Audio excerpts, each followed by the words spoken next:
దేవుడు దుష్టుణ్ణి శిక్షించడానికి వస్తే నిజంగా దుష్టత్వం పోతుందా? పాపం చేసినోడిని చంపుకుంటా, పాపం చేసినోడిని చంపుకుంటా, పాపం చేసినోడిని చంపుకుంటా వెళ్ళాడు అనుకోండి, ఆయన దేవుడు అవడు. యేసు ప్రభు ఒక్కడే నేను చంపడానికి రాలేదని చెప్పాడు, నేను రక్షించుటకు వచ్చాను. నేను ఈ లోకమునకు తీర్పు తీర్చుటకు రాలేదన్నాడు, లోకాన్ని రక్షించడానికి వచ్చాను. పాపము నుంచి, బలహీనత నుంచి, నరకం నుంచి, పాప శిక్ష నుంచి రక్షించడానికి వచ్చానని చెప్పుకున్నాడు. అందరూ చంపడానికి వస్తే ఈయన మన స్థానంలో చావడానికి వచ్చాడు. పరిసయ్యులు ఆయనను నిలువరించలేకపోయారు.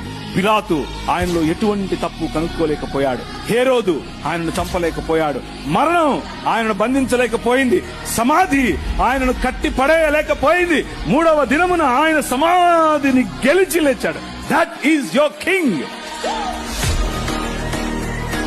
ఎల్లప్పుడూ ఉండేవాడు, ఎప్పుడూ సమసిపోనివాడు, యుగ యుగములకు ఉండేవాడు, నీతో ఉండేవాడు, నీలో ఉండేవాడు, నీ ఇంట్లో ఉండేవాడు, నీకు తెలియకుండానే నిన్ను కాపాడుతున్నవాడు, నీకు తెలియకుండానే నీ మార్గాన్ని రక్షించేవాడు.